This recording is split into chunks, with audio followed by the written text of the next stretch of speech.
Assalamualaikum warahmatullahi wabarakatuh. Selamat datang kawan-kawan semuanya di channel Ngobor atau channel Ngobrol Horor. Seperti sebelum-sebelumnya, ada kami berdua di sini, ada Biro, ada Bro Ayung di sana. Bro Ayung ini nanti yang akan berbagi kisahnya kawan-kawan semua tentunya. Dan sebelum menuju ke Bro Ayung, terima kasih banyak untuk kawan-kawan semua yang udah ngasih support, udah kasih dukungan dalam bentuk apapun itu. Terima kasih banyak. Monggo Bro Ayung, waktu dan tempat dipersilakan. Monggo. Baik, terima kasih Mas Biro. Tanya apa kawan-kawan dulu seperti Monggo. biasa. Assalamualaikum warahmatullahi wabarakatuh. Waalaikumsalam warahmatullahi. Bismillahirrahmanirrahim. Apa kabar kawan-kawan Ngobor semua? Semoga semua dalam keadaan baik, sehat dan selalu bahagia tentunya kapanpun dan dimanapun saatnya. Amin. Kembali ada Ngobor, ngobrolin yang horor-horor. Ada Mas Biro, ada saya di sini. Ada cerita apa hari ini Bro Ayung? Ya, ini ada sebuah cerita yang grace banget. Bisa dibilang begitu karena kejadiannya baru 2 malam yang lalu. Dua malam itu berarti malam Senin ya? 2 atau 3 Minggu ya? malam, berarti malam Sabtu. Malam Sabtu lah ya. Jadi kemarin di beberapa wilayah di kota kami di Tegal ya khususnya, terus sampai ngidul barangkali ke sana, itu ada musibah angin besar. Entah namanya angin apa itu saya nggak tahu. Cuman dampaknya ya lumayan berat ya, karena ada beberapa di daerah desa tertentu juga pal tiang listrik sampai kecabut, terus menimpa rumah. Alhamdulillah nggak ada korban, tapi kerusakan fisik banyak yang dirasakan, terutama bangunan rumah, terus yang semi permanen juga ada semacam pohon-pohon gede itu banyak yang tumbang. Banyak kerusakan lah di sana sini gitu. Banyak kerusakan di sana sini, termasuk di desa saya itu kan pinggiran sawah. Kalau yang bagian tengah nggak kena nggak terlalu terdampak. Kayaknya itu lewat sawah, pinggiran sawah ke sana loh. Termasuk tempat saya juga kena atapnya. Alhamdulillah kemarin itu kerja bakti sendirian sama keluarga lah ya. Nah itu di depan juga di tempatnya Mas Iwan ya, depan saya sana itu ada pohon jati besar tumbang menimpa kawat-kawat yang beraliran listrik tegangan lumayan tinggi ya, dari rumah ke rumah. Akhirnya praktis setelah kejadian itu ada pemadaman. Dan waktu kejadian tersebut ya saya kan lebih ngurus ke keluarga, nggak terlalu mantau sekeliling. Ternyata setelah semuanya kelihatan nampak kondusif dan nggak ada susulan angin lebih atau hujan lagi, saya keluar. Nah saya keluar itu ke depan ngeliat, parah banget. Ternyata nggak cuma rumah saya kan. Nah sebelahnya tanah sana itu lampu-lampu jalan yang wattnya itu antara 80-an itu gede-gede kuning jatuh semua, itu pupuh semua. Berikut pohon-pohon yang gede. Malamnya alhasil mati lampu. Ya pemadaman memang ya. Dan itu sintru sekali. Saya selama ngalamin dari usia kecil itu kan pernah ngalamin belum ada listrik. Itu kalau keluar harus pakai obor. Kalau misalnya jalan jauh di pinggiran kali kecil itu, sekarang itu ngalamin persis apa yang dulu itu. Iya, suasananya seperti itu. Bedanya sintruan sekarang karena terbiasa terang. Ya kan? Terus di depan rumah kalau dulu ada ceplik-ceplik lampu-lampu yang dari minyak. Kalau sekarang nggak ada. Dan orang-orang itu apakah mereka itu kedinginan, apa terlalu sibuk bersih-bersih lantai, ngepel dan sebagainya, nggak ada yang keluar belas, terutama di malam Sabtu ya. Berarti malam Jumat Kamis Wage asar itu kejadian, malam Jumat itu masih beberapa orang pada keluar, malam Sabtunya itu sepi banget. Meskipun di sebelah kami itu listrik udah menyala, tapi sebelah kidul itu daerah depannya rumah Mas Iwan sampai itu jalanan yang jenengan lewat kali desa itu gelap semuanya. Dan saya itu kan entah terpengaruh atau enggak ya, sinyal itu jelek Nah itu sekitar jam berapa ya, jam 12:30 malam Sabtu saya keluar, belum tidur, masih utak-utik HP, tapi buffering, mulai mau keluar sekalian kalau suasananya itu di jam 1 tuh kayak apa. Saya keluar itu samping rumahnya Mas Iwan. Di depan saya mungkin sekitar 25 meter atau 30 meter lah, dekat kali. Saya ngelihat ke arah kiri Itu keluar jalan kaki, naik Jalan kereta kaki. atau apa gitu. Sebetulnya kereta drone. kuda gitu kan. Iya, biasanya aku Biasanya pakai kereta kuda dikeluarin. Ada kereta kencana juga. Jalan kaki, saya itu nyaker lagi. Enggak, tadi dikirain tuh keluar itu mau ke arah balai desa sana. Enggak, deket-deket aja udah serem. Iya kan, saya kan berani kan cerita doang. Aslinya kan makanya kan siapa takut. tahu kereta kudanya itu dikeluarin. Iya. Tapi kan lagi ada recovery, lagi di semir ulang, dicat ulang. Saya keluar ke sana tuh ya, pakai jaket komplit sama bawa rokok ya, cuman nggak bawa kopi tok. Nanti kalau misalnya dingin saya mau balik lagi. Sumpah saya nggak sombong bilang itu sadu. Serem, adanya serem karena suasananya itu kayak dulu. Bedanya lebih sinternya kayak ada semacam ya ibaratnya dibom lah, berantakan. Itu berantakan semua, nggak ada lampu, nggak ada kehidupan. Dewekan bener-bener sendirian saya di situ. Tapi yang bikin apa ya, orang iseng atau memang dari kemarin-kemarin itu udah nggak ada layangan naik. Itu ada layangan naik satu, bener-bener kayak pesawat lagi nembakin di atas. Itu ada lampu-lampunya yang bunyi. Ya Allah, gimana saudara-saudara kita di sana ya, di Palestina. Saya kena angin aja kayak gini dampaknya, berantakannya begini. Untung nggak ada korban. Di sana itu dibombardir luar biasa. Saya itu ngelengak, HP lumayan ada sinyalnya di sini. Lah, saya itu ada sekitar 15 menit ada di situ, pas di pintu masuk ke arah saya di sampingnya Mas Iwan sana. Itu nggak bisa, pandangan itu cuma bisa ke depan, itu gelap semua lah ya, gelap semuanya. Praktis wong itu juga masih mendung. Tapi wong iseng-iseng bangun tuh nyalain rokok. Saya tuh ngeliat orang ngetan itu arah kiri ya, arahnya dengan kalau datang mau main ke saya. Sana nerowong itu bulu-bulu kayak lorong gelap ke sana. Saya melihat ada percik cahaya kecil. Dan saya itu nggak menghubungkan sama hantu, itu pasti rokok. Itu pasti rokok nyala. Lama banget saya tungguin. Ini orang mau ke sini, tapi kalau udah dekat kayaknya balik lagi ke sana. Akhirnya saya bikin kegaduhan bahwa di sini ada orang gitu loh. Saya bilang kayak gitu. Nggak tahu sih di sana itu siapa. Yang jelas jangan hantu. Aku malas lagi, capek-capek kan ya. Terus ngapain juga urusannya sama saya.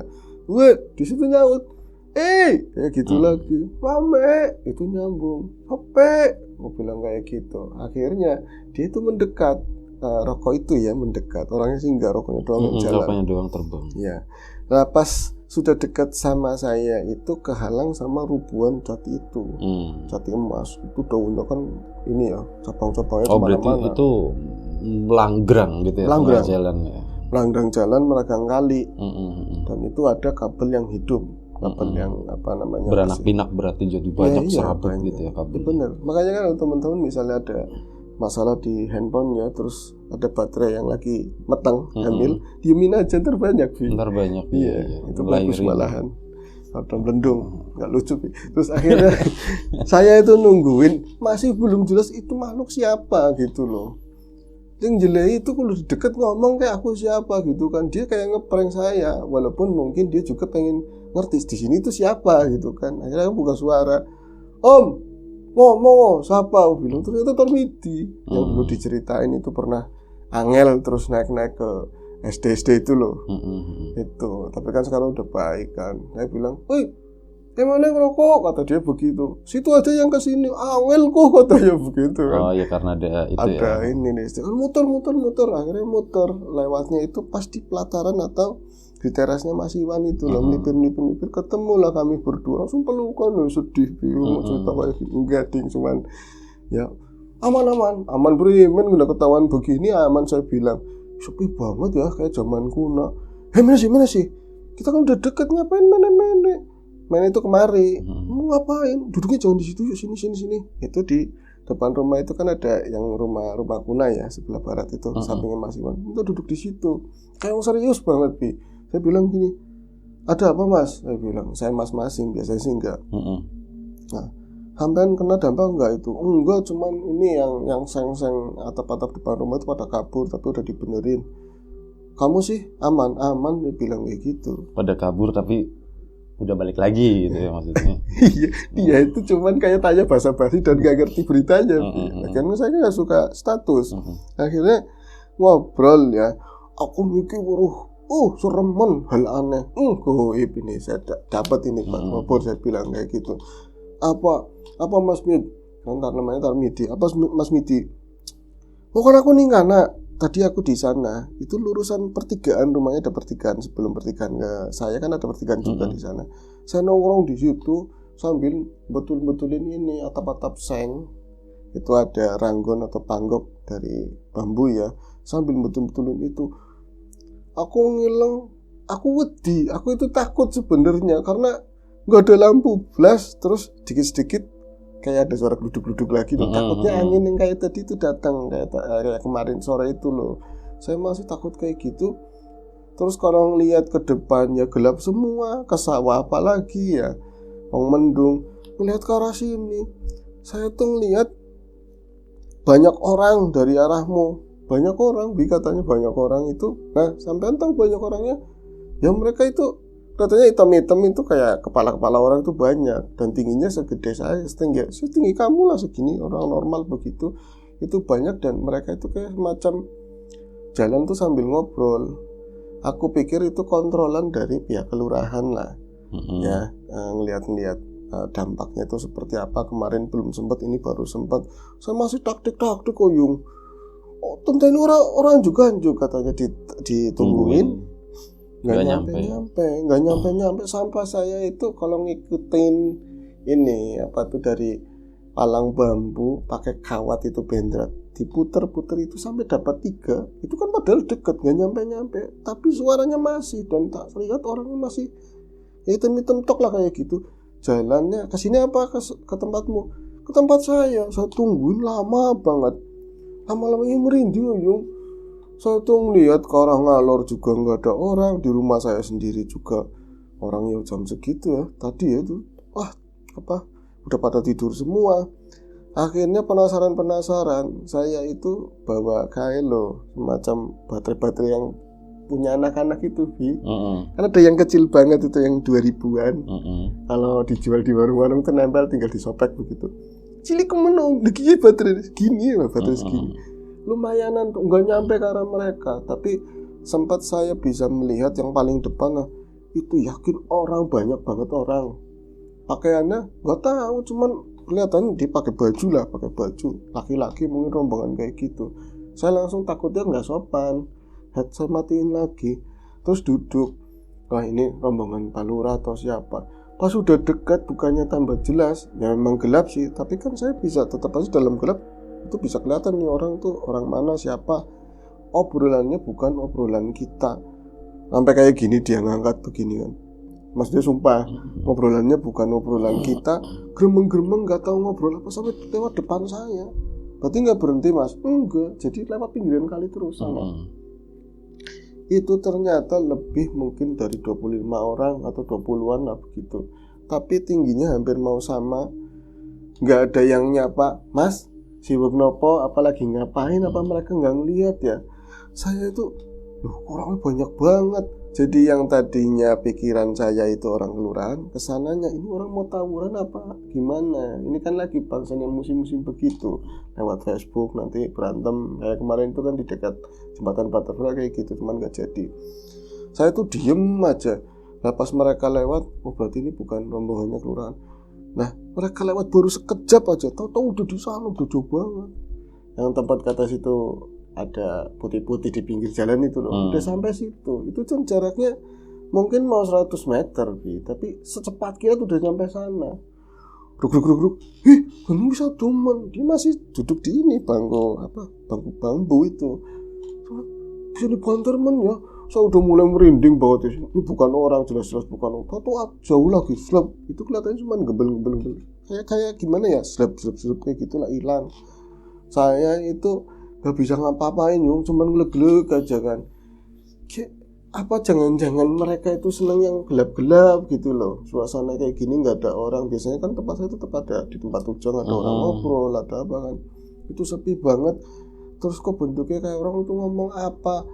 Saya mau masuk, ya penasaran ada kejadian lanjutannya apa enggak. Dia bilang situ mah pemberani, ya bilang. Iya, ya sih saya tungguin lagi di situ, nggak ada yang lewat. Cuman saya ada bunyi begini, pik kayak gitu, ada suara semacam itik atau Anak ayam ayam, gitu. anak ayam. Itu yakin, saya itu pernah diwedeni, dia pernah ditakut-takutin. Bahkan sosok Banaspati ya ke itu tadi, ke Mas Tarmidi itu, yang di kapal selam terus nyemplung itu ya Tarmidi itu. Bisa lupa kalau suara itu, ya ini yang diyakini ya, itu pasti pertanda atau sinyal adanya Kunti. Enggak ngeblas, adanya itu Kasuden, pitiknya siapa ya? Ini mindsetnya cekel beranas kayak gitu loh. Lagi lapar-lapar atau enggak buat besok lah kayak itu. Besok saya mantap goreng ya. Nah nanti kalau misalnya malam-malam itik itu pasti kotor. Matanya itu Nggak pasti bisa nanar. lihat. Iya.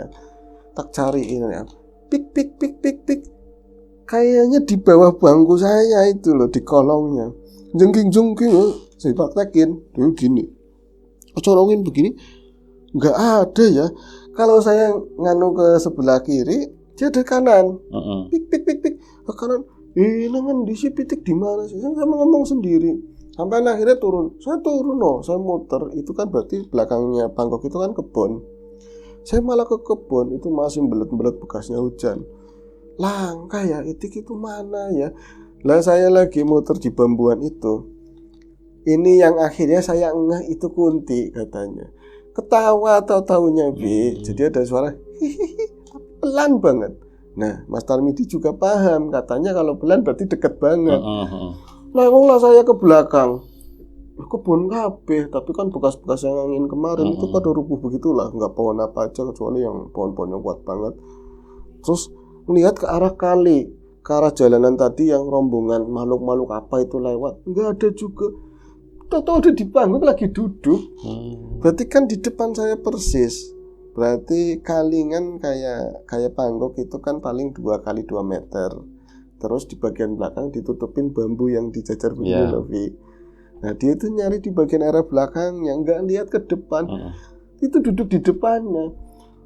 Wah kagetnya buka apa Yung? Kagetnya buka apa? Saya itu langsung paham, itu langsung itik sama dengan itu gitu loh. Yang ketawa tuh itu deket banget.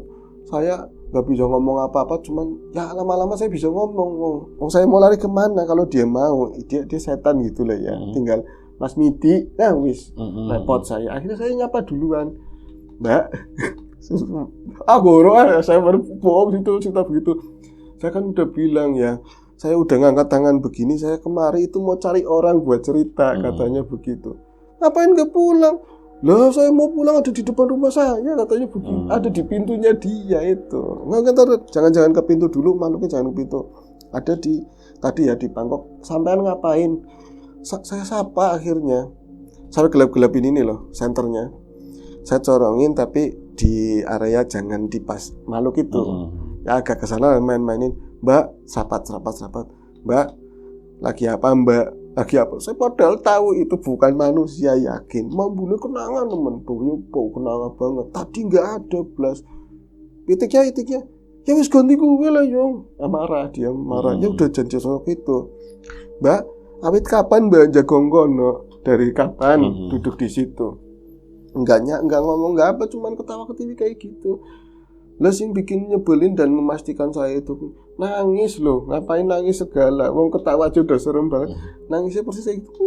Enggak jelas kayak semacam kayak suaranya tikus apalah kayak gitu, suaranya kayak gitu. Akhirnya, Mbak, tolong ya Mbak, saya jangan digangguin, Mbak. Saya mau pulang ya Mbak ya, jangan digangguin. Kamu lewat sana lagi muter terus di depannya si Kunti tadi. Enggak, saya lewatnya ke kebun, saya ngibrit banget. Bener-bener kan sarungan cincin begini kan. Sampai rumah, Allahu Akbar, anak ning lawange ada di depan pintu. Ya kan nang kono. Bentar, saya sering ngebawain di ngobor. Bentuknya ya kalau yang umum pupuran itu yang pucat ya, pucat terus mata panda segala macam lah. Saya gitu apa Mas? Apa beda? Udah bentuknya udah beda. Yang menjijikan atau menakutkan kayak gue pada baik, katanya pas sama aja. Jadi udah yang putih-putih itu loh, cuman nggak kelihatan semuanya, agak nunduk. Cuman dia berdirinya nggak anteng, kayak semacam goyang-goyang begini loh, goyang-goyang terus macam ndek kayak gitu loh. Ada kayak gini-gininya goyang-goyang. Ini mana saya bilang itu menakutkan banget. Makanya saya nggak berani pulang. Akhirnya saya balik lagi. Itu pun takutnya ada 2, satunya di Panggong. Di Ranggon itu ternyata kosong. Saya langsung, makanya saya kayak gitu kan nyari teman maksudnya loh. Ada situ. Mainnya orang yung kayak gitu ngomongnya. Saya langsung kan. Itu mungkin urusannya sama situ, Mas Midi. Jangan sampai ke sini lah. Mulah, saya nggak mau. Pas dia, yuk ngalor jangan di sini. Ngalor maksudnya ke tempat saya. Pas dia ngeliat, gendingnya katanya begitu, ngeliat ke arah saya itu ternyata hancur semua kan. Ente kena angin. Angel saya bilang itu. Emang saya juga kena. Parah banget dicorot-corot begitu kan ya tetap nggak nyampe. Itu orang tua bilang, siapa Mas? Orang nawang edan, saya bilang kayak gitu. Nawang edan pas diwedeni setan, saya bilang kayak gitu. Kamu emang gawe banyu, siapa tahu mau bikin air. Orang ya Mas ya. Orang Wak katanya seperti itu. Balik lagi yuk ke depan yuk nyari kuntinya, saya bilang gitu. Kon ngarep katanya begitu. Kita duduk di situ di tempat yang tadi ngobrol. Rombongan itu tahu kapan datangnya atau sudah pas ada di Rubuhan Jati itu lebih. Saya kan takutnya saya so tahu, dan ini nggak tahu lah ya nanti saya bener ngeliat atau enggak. Saya diem, si Mas Tarmidi itu ngeliat apa enggak. Mereka itu nembus gitu aja yang namanya kayu jati itu enggak dapurannya enggak dikit kayak 1-2 ranting, tapi gembel nyampe mau 5 meter 6 meter lah. Itu gede begitu, itu nembus begitu aja. Tapi nyatanya ya nggak jelas, cuman kayak orang lewat begitu aja. Kayak semacam dia ngontrol. Langsung begini pegang saya begini, gue nggak bisa ngomong, gue kata gue itu untungnya kita kan nggak, kalau saya pertama kan pas di jalan duduknya, saya nongkrong di jalan, kalau itu kan agak masuk 6 meteran lah atau 10 meter ke dalam itu, tapi tetap jelas, cuman bentuknya aku sendiri nggak bisa mendeskripsikan itu, yang jelas seperti orang rombong kayak gitu. Iya, setelah lewati kami Selap Ujang sana itu cepet banget. Langsung, ngaliyu jangan di sini. Biasanya tadi aja habis ini ada kunti. Nah, itu saya nggak dengar apa-apa, tapi Mas Tarmidi katanya dengar. Ya gue wis maning katanya ada suara cekikik kayak gitu. Saya nggak tahu mainan HPV kan dapat sinyal lah ya. Mas Midi, maaf ya. Besok saya kerja, padahal nggak. Besok itu mau ngerjain di atas itu loh, mau bener-benerin. Saya mau pulang, itu mau nginep ke tempat saya, monggo. Orang lah, tutur yuk, atau pulang. Tapi lewatnya nggak tempat tadi, sampingnya Mas Iwan gitu loh, ke sana sampai pinggiran. Ya alhasil sampai sana itu nggak ada apa-apa. Saya mau pulang, minta ditungguin sampai emaknya buka pintu, kan kaku ya. Saya ketawa lah, pokoknya lucu banget. Mak, buka mau lawang iki lho, Mak. Bener-bener kayak bocah kecil loh, duk, Mak, buka gagian, cepetan, pas emaknya buka. Lah, dikulitin yang jero langka, dicariin di dalam nggak ada, taunya kamu keluar. Mak, Miki tadi itu sampean lihat ada mbak-mbak di sini. Sampean katanya nyari saya sampai keluar. Langka nggak ada apa-apa, katanya nggak ada apa-apa. Orang tadi ada di sini mbak siapa? Saya bilang, Pak, anak kuntilanak Miki, wah. Di topot terus mancing saya masukin sih. Tarmidi suruh masuk, saya kayak dicampakkan. Sampai akhirnya pulang, cuman saya coba improv lewatnya di kali tadi, karena menurut saya tuh aspal lebih aman kan. Kalau lari-lari juga lebih enak. Itu nggak ada apa-apa sampai pulang ke rumah. Nah akhirnya kan pagi-pagi saya ceritakan sama keluarga lah buat lucu-lucuan gitu aja sih. Tapi kalau kunti ya lumrah, kita biasa sering ada dari dulu, apalagi gelap-gelap itu. Tapi yang rombong-rombong itu nggak tahu sampai sekarang.